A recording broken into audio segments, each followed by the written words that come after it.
ओम नमो भगवते वासुदेवाय। ओम नमो भगवते वासुदेवाय। ओम नमो भगवते वासुदेवाय। ओम नमो भगवते वासुदेवाय। ओम नमो भगवते वासुदेवाय। ओम नमो भगवते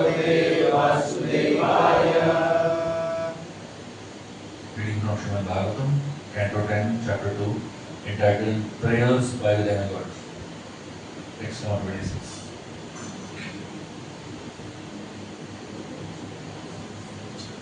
Satyavratam Satyaparam Trisatyam Satyavratam Satyaparam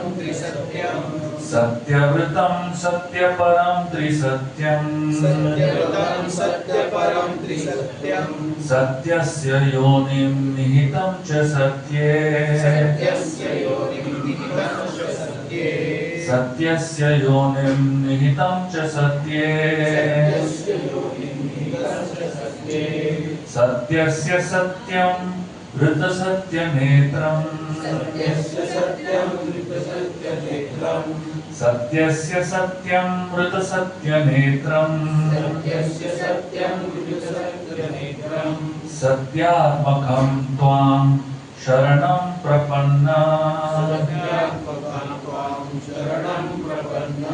Satyatmakam tvam sharanam prapanna Satyavratam Satyaparam Trisatyam Satyasya yonim nihitam cha satye Satyasya satyam vrita satyanetram Satyatmakam tvam sharanam prapanna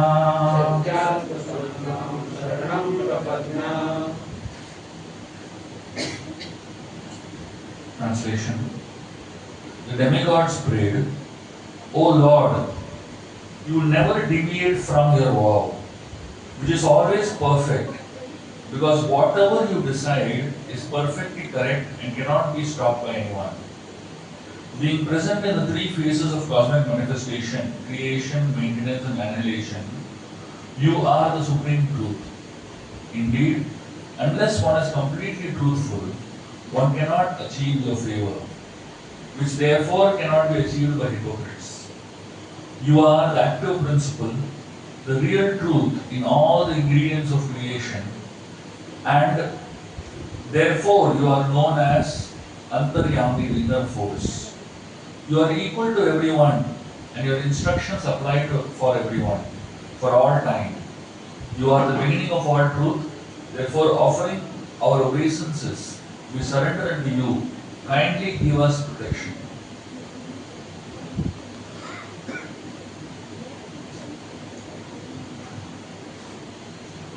The next words, I'll just read the translation for it.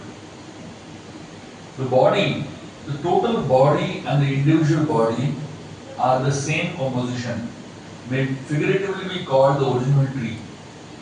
From this tree, which fully depends on the ground for material nature, comes two kinds of fruits, enjoyment of happiness and suffering of distress. The cause of the tree forming its three roots is association of three modes of material nature, goodness, passion and ignorance. The fruits of bodily happiness have four tastes: religiosity, economic development, sense gratification and liberation, which are experienced through the five senses for acquiring knowledge in the midst of six circumstances: lamentation, illusion, old age, death, hunger and thirst. The seven layers of the bark covering the tree are skin, blood, muscle, fat, bone marrow and semen. And the 8 branches of the tree are the 5 gross and 3 subtle elements: earth, water, fire, air, ether, mind, intelligence and false ego. The tree of the body has 9 hollows: eyes, the ears, nostrils, mouth, rectum and genitals, and 10 leaves, the 10 airs passing through the body. In this tree of the body, there are 2 birds. One is the individual soul and the other is the super soul. Om Ajnanatimirandasya Jnananjana Shalakaya Chakshurunmilitam Yena Tasmai Shri Gurave Namaha. Shri Chaitanya Manobishtam Sthapitam Yena Bhutale Swayam Rupakanayam Dadati Swapadantikam Vandeham Shri Guru Shri Yuta Padakamalam Shri Gurum Vaishnavamscha Shri Rupam Sagrajatam Sahagana Raghunathamritam Sajivam साद्वैतं सावधूतं परिजनसहितं कृष्णचैतन्यदेवं Shri Radha कृष्णपादान् सहगणा Lalita श्रीविशाखान्वितांश्च हे कृष्ण करुणा सिन्धु दीनबन्धो जगत्पते गोपेश गोपिका कान्त राधाकान्त नमोस्तुते तप्त कांचन गौरांगी राधे वृंदावनेश्वरी वृषभानुसुते देवी प्रणमामि हरिप्रिये वंशकल्पतरुभ्यश्च कृपासिन्धुभ्येव च पतितानां पावनेभ्यो वैष्णवेभ्यो नमो नमः। जय श्री कृष्ण चैतन्य प्रभु नित्यानंद श्री अद्वैत गदाधर श्रीवासादि गौर भक्तवृंद हरे कृष्णा कृष्णा कृष्णा हरे हरे हरे राम राम राम हरे हरे। हरे कृष्णा।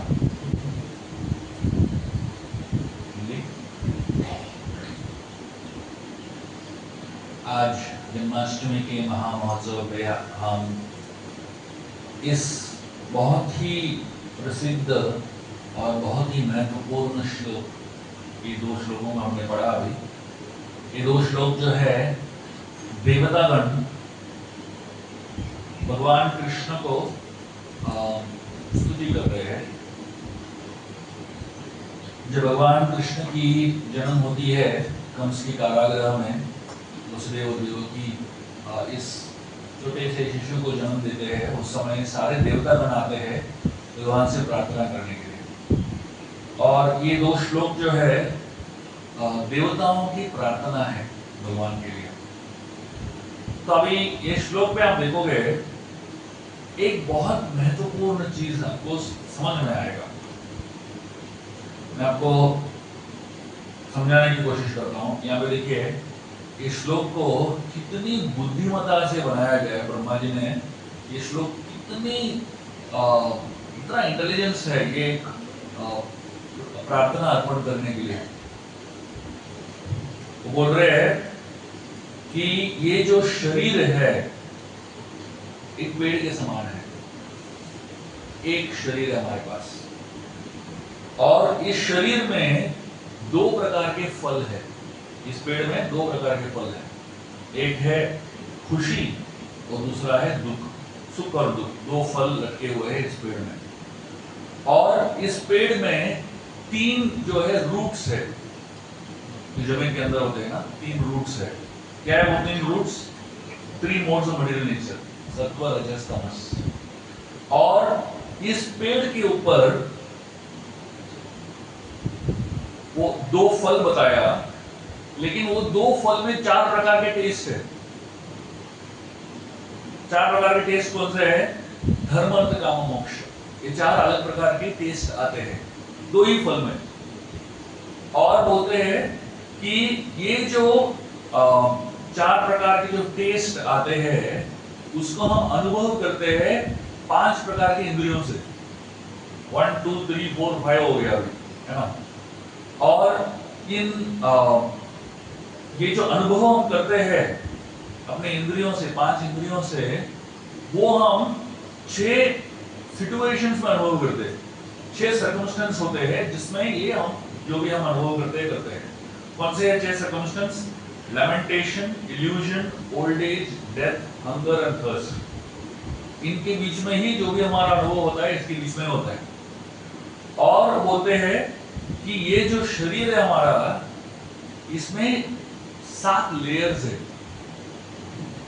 और वो कौन से 7 लेयर्स है? Skin, blood, muscle, fat, bone, marrow and semen. और ये जो पेड़ है इसके ऊपर 8 ब्रांचेस है, टहनी है, 8 है। कौन से है वो? Earth, water, fire, air, ether, mind, intelligence and thoughts, ego, gross subtle body.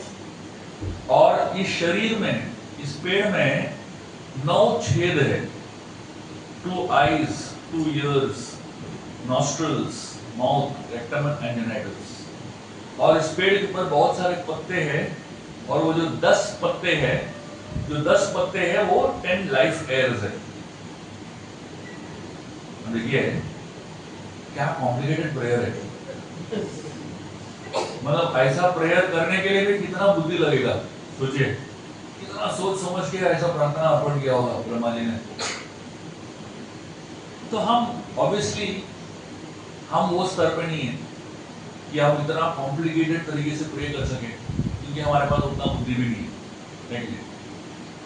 लेकिन इससे एक बहुत महत्वपूर्ण चीज हमें समझ में आता है कि भगवान ने आपको जो दिया है, जो भी बुद्धि दिया हुआ है, जो भी हमारे पास क्षमता है, उसका इस्तेमाल करो भगवान की सेवा में, भगवान को प्रार्थना अर्पण करने के लिए। जब हम भगवान से संबंध जोड़ने की कोशिश करते हैं, जब हम भगवान से कोई भी अपेक्षा, कोई भी संबंध एस्टैब्लिश करने की कोशिश करते हैं, तो हमें हमेशा ये सोचना चाहिए कि कितना हम उसको पर्सनलाइज कर सके। क्योंकि जो भी व्यक्ति संबंध किसी के साथ, जब अभी आप संबंध एस्टैब्लिश करना चाहोगे, एक दो तरीका है संबंध एस्टैब्लिश करने का। एक है इम्पर्सनल तरीका और एक है मोर पर्सनल तरीका। इम्पर्सनल तरीका का मतलब क्या है? उस व्यक्ति को जानते हो लेकिन ज्यादा गहराई से जानने की कोशिश नहीं करते। जैसे आप सब ऑफिस जाते हैं, ऑफिस में आपके सब कलीग्स होते हैं, उनके साथ आप कितना संबंध एस्टैब्लिश करना चाहोगे? थोड़ा सा दूरी रखना ही अच्छा है, लेकिन ज्यादा निकट हो गया, ज्यादा पॉलिटिक्स हो जाता है, बहुत कॉम्प्लिकेशन आ जाता है ना। लेकिन कुछ लोगों के साथ हम बहुत गहरा संबंध एस्टैब्लिश करने की कोशिश करते हैं।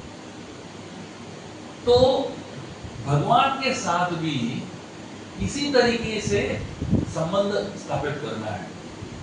बहुत लोग जो है भक्ति के मार्ग में आ जाते हैं, लेकिन भगवान के साथ एक घनिष्ठ संबंध एस्टैब्लिश नहीं कर पाते या नहीं करना चाहते, क्योंकि जिसके साथ आप घनिष्ठ संबंध एस्टैब्लिश करते हो वो आपको बहुत ज्यादा सवाल पूछता है, ठीक नहीं? मतलब इतना कॉम्प्लिकेशन हो जाता है, इतना डिटेल में आपके बारे में जानना चाहता है, बोले यार इतना डिटेल में तो मुझे नहीं संबंध एस्टैब्लिश करना, ठीक नहीं? हम भाग जाते हैं। कभी बहुत लोग भगवान के साथ संबंध एस्टैब्लिश करने में डरते हैं। क्यों? क्योंकि हम जो संबंध एस्टैब्लिश, जो भी संबंध हम जीवन में रखते हैं, उसी संबंध के अनुसार हम भगवान के साथ भी संबंध एस्टैब्लिश करने की कोशिश करते हैं, या उसी तरीके से। तो अगर किसी का भौतिक संबंधों में बहुत ही बेकार अनुभव रहा है, तो हमको लगता है कि इनके साथ भी अगर संबंध रखेंगे, इनके साथ भी अनुभव हमारा अच्छा नहीं होगा। लेकिन ऐसा नहीं है। भगवान के साथ एक अलग ही अनुभव होता है संबंधों का। भगवान जो है रसराज है। रसराज का मतलब क्या है? वो जानते हैं कि आपको कौन सा रस पसंद है। भौतिक दुनिया के लोग जान नहीं पाते कि आपको कौन सा रस पसंद है।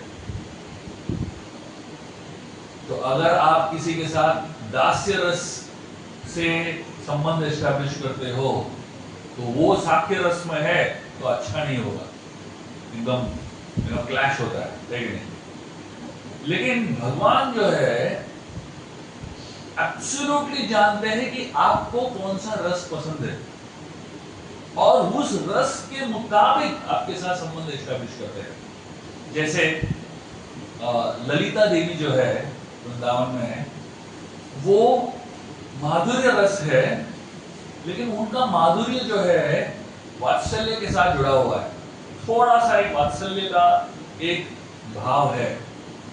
तो ललिता देवी जो है कृष्ण को नियंत्रण करती है। तो भगवान कृष्ण ललिता के साथ प्रेम का संबंध रखते हैं, लेकिन वो थोड़े से आधीन रहते हैं ललिता देवी के। तो मतलब ललिता देवी जो है कहती है और कृष्ण सुनते हैं।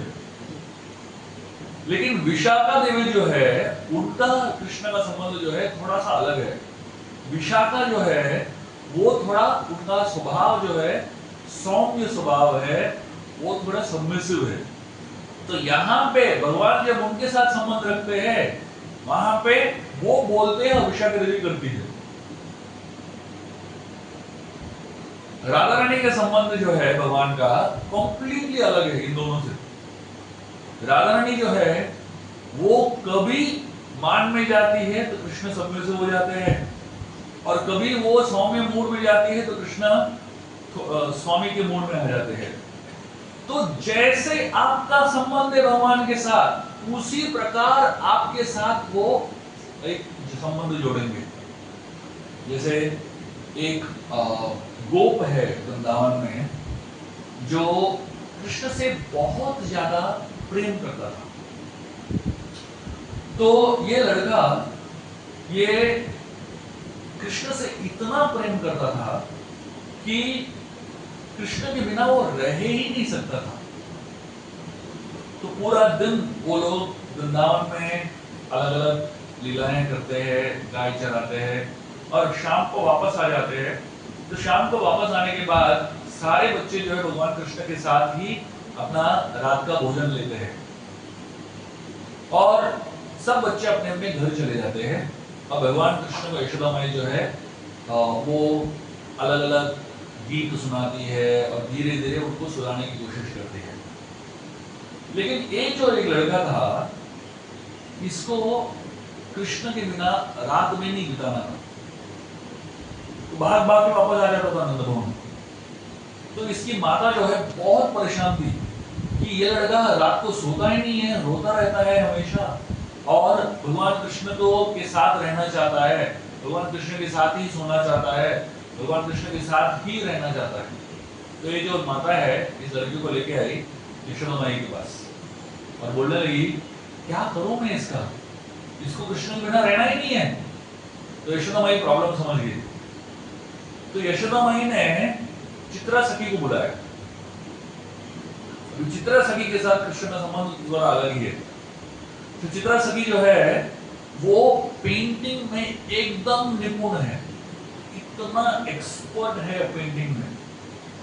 तो यशोदा माई ने चित्रा सखी को कहा अभी यहाँ पे बैठ के आप कृष्ण का पेंटिंग बनाओ।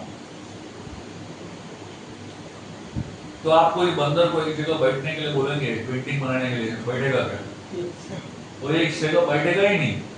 तो यहाँ पे चित्रा सखी पेंटिंग बनाने के लिए बैठी है। कृष्ण को एक पोज बताया, ये पोज में बैठो, मैं पेंटिंग बनाऊंगी। ये फोटोग्राफ जैसा नहीं है, 1 सेकंड में बन जाता है ना।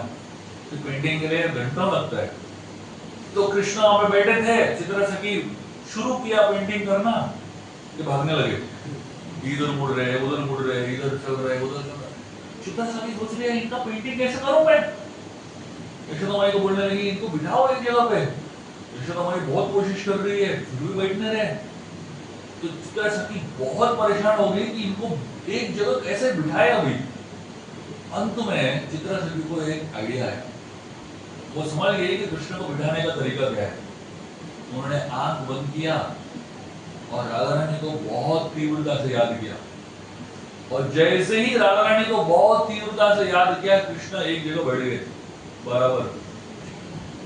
कृष्ण को बिठाने का तरीका वही है, राधा रानी को याद करो। उनका जो राधा रानी के साथ संबंध है वो अलग ही प्रकार का संबंध है, थोड़ा वहां पे वो ओबीडियंस के मूड में आ जाते हैं।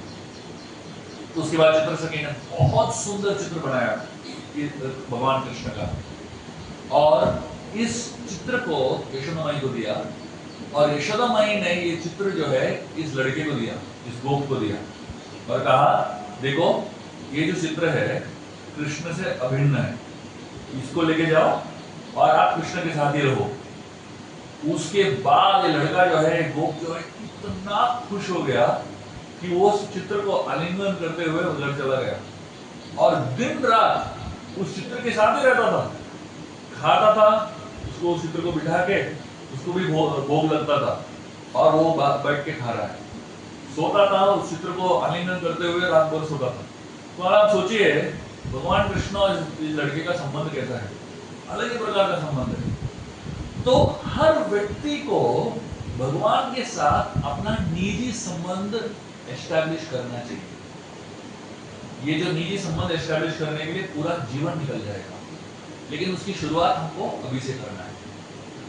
तो जब हम भगवान के साथ एक निजी संबंध एस्टैब्लिश करने की कोशिश करते हैं, तो पहले तो उनके साथ बातचीत करना चाहिए।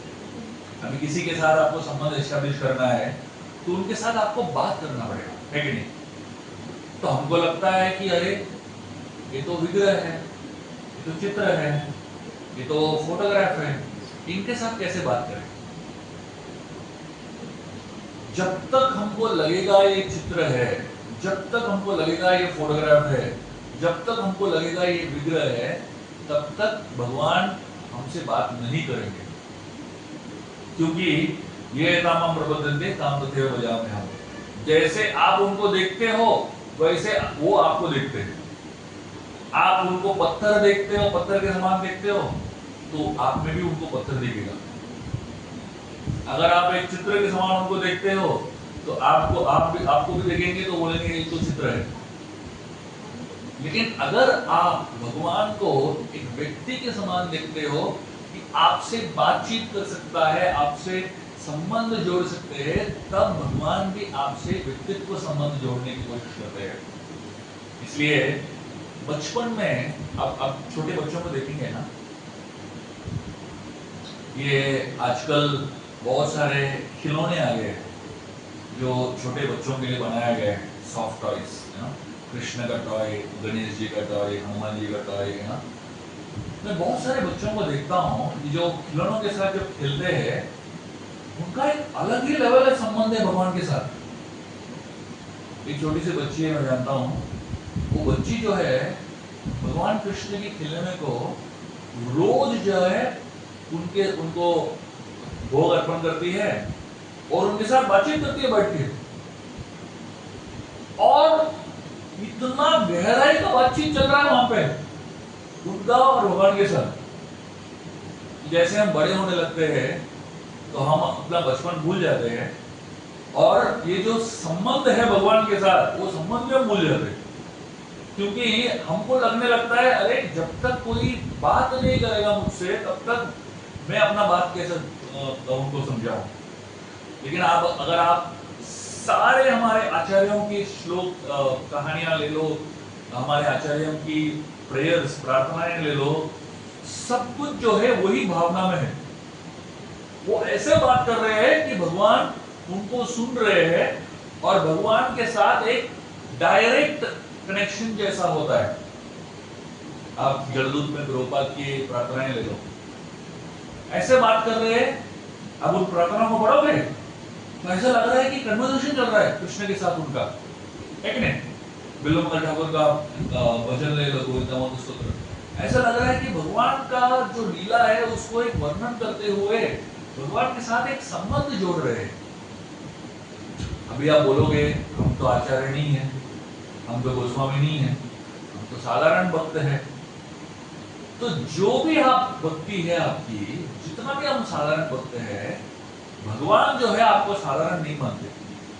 हम अपने आप को साधारण मान सकते हैं, लेकिन भगवान जो है, हर भक्त जो है भगवान के लिए स्पेशल ही है।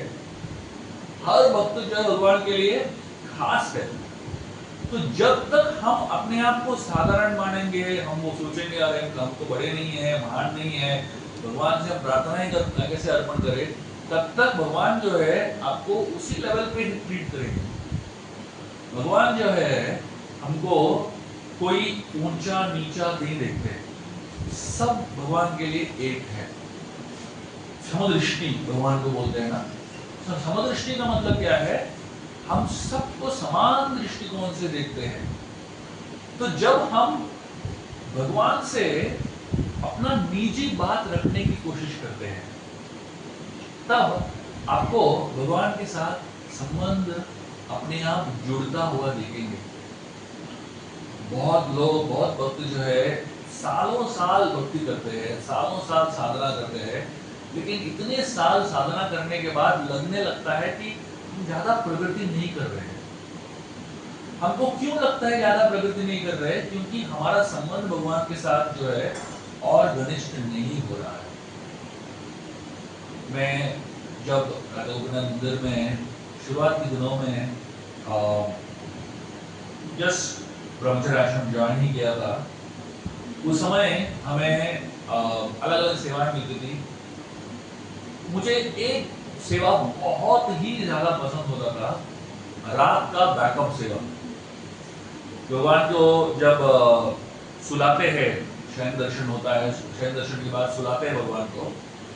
सुलाने के बाद जो है सारे पुजारी अपना अपना सेवा करके दरवाजा बंद करके निकल जाते हैं ऑल्टर से, और उस समय एक दो डिवोटीज रहते हैं साफ सफाई करने के लिए, उसको रात का बैकअप सेवा बोलते हैं।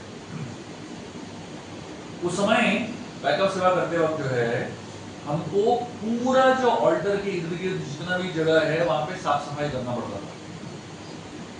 सन्नाटा रहता था, सब लोग मंदिर में सो जाते थे और यहाँ पे दो ही लोग थे जो साफ सफाई कर रहे थे, और दोनों में से एक जो है बाहर बर्तन मांज रहा है और दूसरा व्यक्ति जो है अंदर झाड़ू पोछा कर रहा है। तो राधा गोपीनाथ मंदिर जो ऑल्टर है उसके बाहर बहुत सारा जगह है जहाँ पे साफ सफाई करना पड़ता था, और ऊपर लॉफ्ट है वहाँ पे, और अंदर भगवान के जहाँ पे उनके वस्त्र रखे जाते हैं, गहने रखे जाते हैं, वो सब स्थान है। और जब भी मैं रात के समय 9:30-10 बजे के समय साफ सफाई करता था इस जगह पे, कोई नहीं रहता था, एब्सोल्यूट साइलेंस, और सबसे नजदीक भगवान के, भगवान सो रहे हैं लेकिन इतना नजदीक। उस समय मुझे एक्चुअली लगता था कि अभी मैं भगवान के साथ बातचीत कर सकता हूं, क्योंकि एक क्लोजनेस, एक प्रकार का निजी कनेक्शन है वो लगता था, क्योंकि वहां पर कोई नहीं है और कोई मुझे देख भी नहीं रहा है, और सिर्फ भगवान का प्रेजेंस वहां पे है। और वो जो एक्सपीरियंस, वो जो अनुभव है, मुझे अभी तक याद है। मैं अपनी आंखों को बंद करता हूँ तो मैं अपने आप को वहां पे महसूस कर सकता हूँ अभी, क्योंकि वो जो कनेक्शन उस समय का था वो बहुत ही शक्तिशाली कनेक्शन था। वैसे ही हम सब लोग जो है भगवान के साथ, चाहे आप हजारों लोगों के बीच में हो या अपने घर के ऑल्टर में बैठे हो, भगवान के साथ जो पर्सनल कनेक्शन है वो हमको एस्टैब्लिश करना चाहिए। जब तक हम वो पर्सनल कनेक्शन एस्टैब्लिश नहीं करते, जब तक हम वो पर्सनल जो डीलिंग्स भगवान के साथ उसको एस्टैब्लिश नहीं करते, तब तक हम भक्ति में आगे बढ़ नहीं पाएंगे। इसलिए हम सभी को अपने अपने हिसाब से जो भी लेवल पे आप हो, जैसे मैंने कहा था, छोटे बच्चों का क्या सोच होगा और क्या लेवल होगा उनका, सोचिए। उनका सोच जो है खाने पीने के लेवल पे रहता है, उनका सोच जो है कपड़ों के लेवल पर रहता है, उनका सोच जो है खिलौनों के लेवल पर रहता है। तो उनका बातचीत भगवान के साथ क्या बातचीत होगा? आप सोचिए, ये यहाँ पे डेमिगॉड्स का हम देख रहे प्रार्थना, ये क्या कॉम्प्लिकेटेड प्रार्थना है। ये लेवल का प्रार्थना बच्चे कर पाएंगे क्या?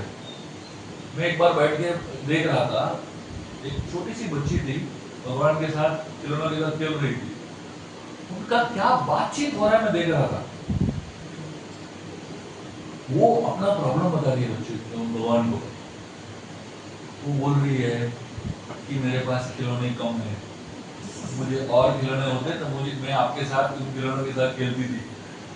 मतलब आप सोचिए कि क्या कनेक्शन है भगवान के साथ। वो बता रही है ठीक है, हमारे पास जो भी खिलौने हैं हम लोग इसके साथ ही खेलेंगे, और भगवान को दे रही है अपने खिलौने खेलने के लिए, और उसको लग रहा है कि भगवान इन खिलौनों के साथ खेल रहे हैं, और भगवान को बता रही है देखो हम ऐसा खेल सकते हैं इस खिलौने के साथ।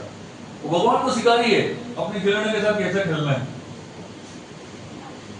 कल ही मैं एक डिवोटी के साथ आ रहा था, नए डिवोटी है, अभी भक्त बने हैं कुछ समय पहले ही। वो बता रहे थे कल जन्माष्टमी हुआ मड़गांव में, पूरा त्योहार हुआ। उनका जो लड़का है, छोटा सा लड़का है, बहुत ही छोटा लड़का है, वो बता रहा है घर पे अगले दिन हम जन्माष्टमी घर में मनाएंगे। और वो क्या करता है, जो भी फेस्टिवल में हुआ वो बराबर बैठ के देख रहा है, और जो भी वो फेस्टिवल में वहां अगले दिन अपने घर में कर रहा है अपने हिसाब से, उसके हिसाब से फुल फ्लेज जन्माष्टमी चल रहा है भगवान के साथ। आप सोचिए ये क्या अब्जॉर्प्शन है, कौन सा लेवल का कनेक्शन है भगवान के साथ, है कि नहीं? तो अनफॉर्चुनेटली जो है, जैसे हम बड़े होने लगते हैं, ये जो सरलता है, ये जो बचपना हम बोलते हैं, वो हमसे छूट जाता है। तो भगवान से कॉम्प्लिकेटेड चीजों को लेके हम लोग बैठ जाते हैं, लेकिन भगवान को क्या चाहिए? भगवान को यही तो चाहिए। अब अगर आप सनातन गोस्वामी का कहानी देख लो, सनातन गोस्वामी जो है एक बार एक वृंदावन की गली से गुजर रहे थे, वहां पे उनको कुछ बच्चे दिखे खेलते हुए भगवान के साथ, और भगवान का विग्रह था, मदन मोहन का विग्रह था, उनके साथ बच्चे खेल रहे हैं। और सनातन गोस्वामी को गुस्सा आ गया, वो जाके वो जो मर्चेंट है उसको जाके बोल दिया, आपके बच्चे क्या कर रहे हैं भगवान के साथ, ऐसा स्टैंडर्ड नहीं है भगवान के साथ वर्शिप करने का, एक बहुत हाई स्टैंडर्ड है, बहुत लेक्चर दे के आ गए। और अगले दिन जो है ये बच्चे सुधर गए और भगवान को एकदम दूर से उनके साथ संबंध रखते थे, बहुत ही क्या बोलते हैं, आदर पूर्वक संबंध एस्टैब्लिश हो गया और पूरा स्टैंडर्ड ही बदल गया। भगवान उस व्यक्ति के सपने में आए और बोले, मुझे अब यहाँ पे रहना ही नहीं है, हमारा संबंध ही बदल गया सनातन गोस्वामी की वजह से, अभी मैं उनके साथ ही जाऊंगा, अभी मैं उनके साथ ही रहूंगा, क्योंकि यहाँ पे मेरा जो संबंध है मुझे के साथ बिगाड़ दिया। तो मतलब कहने का तात्पर्य यह है कि जो भी आप स्थिति में हो, जो भी आपकी मानसिक स्थिति है, जो भी आपकी बुद्धि है, जो भी आपकी भक्ति है, वो स्थिति में आप भगवान के साथ हॉनेस्ट रहो। उस हॉनेस्टी के साथ जब हम प्रार्थना अर्पण करते हैं, वो प्रार्थना जो है भगवान को बहुत ही अच्छा लगता है। और ऐसा नहीं कि हम अपने आप को थोड़ा सा ज्यादा इंटेलिजेंट या ज्यादा महान समझ के प्रार्थना अर्पण करें। जो भी आपका लेवल है भगवान को मालूम है, आपका जो लेवल है आप भगवान से छुपा नहीं सकते। आप बाकी भक्तों से आप अच्छी तरीके से छुपा सकते हो आपका लेवल, है ना, लेकिन भगवान से ये आपका लेवल जो है छुपा नहीं सकते हो। जो आपका लेवल है उस लेवल से आप प्रार्थना करो भगवान से, उस लेवल से आप भगवान के साथ संबंध जोड़ने की कोशिश करो, वो भगवान को बहुत अच्छा लगेगा। क्योंकि सबसे अच्छा चीज भगवान को याद रखता है कि सरलता, जो सरलता है आपके अंदर, वो सरलता जो है आपका स्वाभाविक गुण है। और जो स्वाभाविक गुण है, उस स्वाभाविक गुण से हम प्रार्थना अर्पण करेंगे तो बहुत नेचुरल दिखेगा, नेचुरल लगेगा। तो जैसे साधारण एग्जांपल है, हर व्यक्ति का एक मूड रहता है ना, उस मूड के हिसाब से आप ड्रेस करोगे, कपड़े पहनोगे तो नेचुरल लगता है। वो मूड के विरुद्ध आप कपड़े पहनोगे अजीब लगता है, बोला अरे क्या पहन के आ गया, ठीक है। तो हर व्यक्ति का मूड रहता है, उन मूड के हिसाब से आप भगवान के साथ संबंध एस्टैब्लिश करोगे तो वो संबंध बहुत नेचुरल लगेगा और बहुत ही स्वीट लगेगा भगवान को।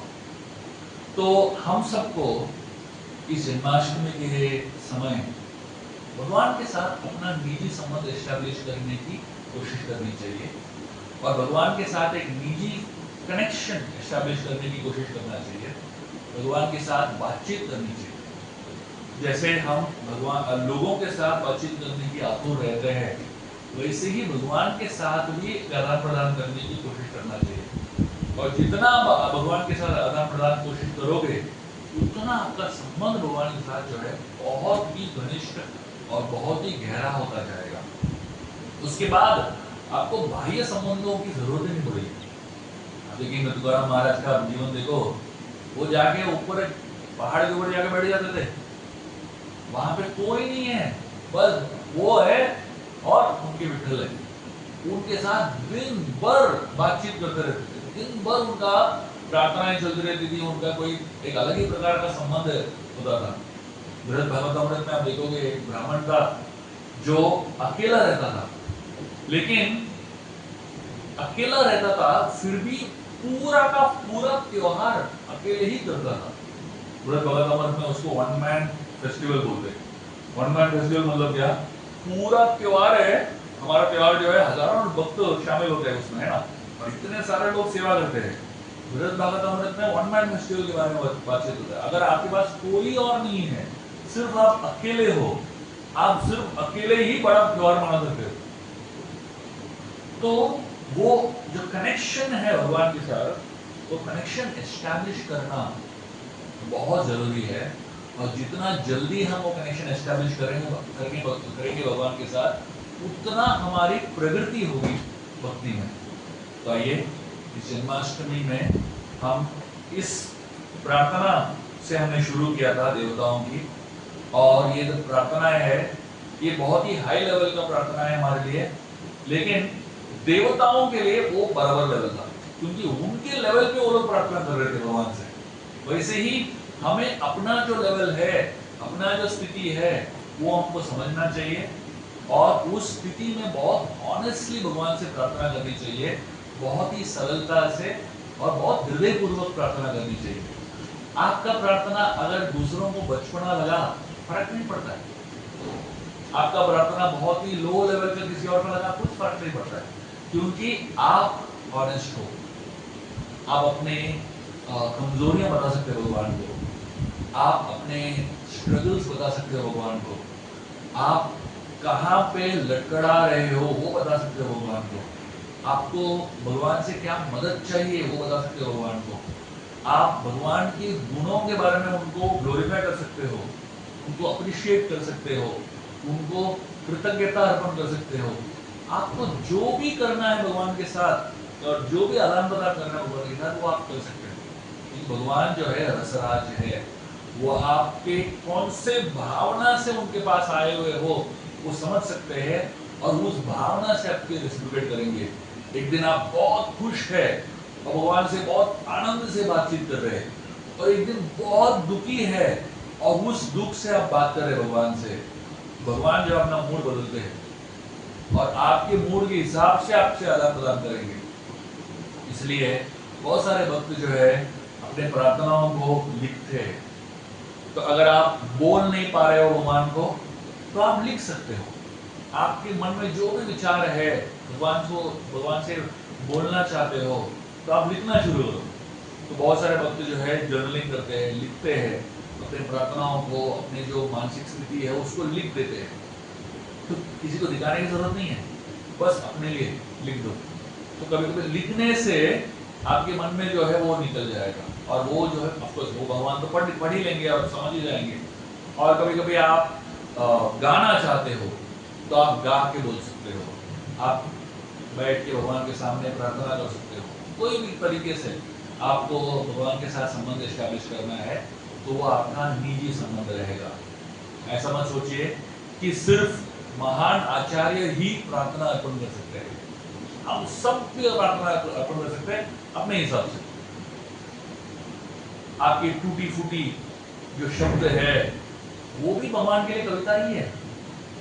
ऐसा नहीं कि रूप गोस्वामी का इतना सुंदर कविता लिख रहे रूप गोस्वामी वही कविता है, ऐसा नहीं है। आपके टूटी फूटी शब्द भी कविता है भगवान के लिए।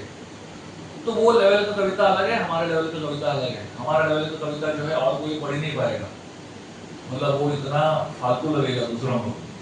लेकिन भगवान के लिए फालतू नहीं है, भगवान के लिए बहुत महत्वपूर्ण चीज है, बहुत अमूल्य चीज है भगवान के लिए। आप देखो छोटे बच्चे जो है ग्रीटिंग कार्ड बनाते रहते हैं, लेकिन नहीं, बहुत बच्चे जो है ग्रीटिंग कार्ड देते भगवान को, आई लव यू, बस उतना लिख के दे दिया भगवान को।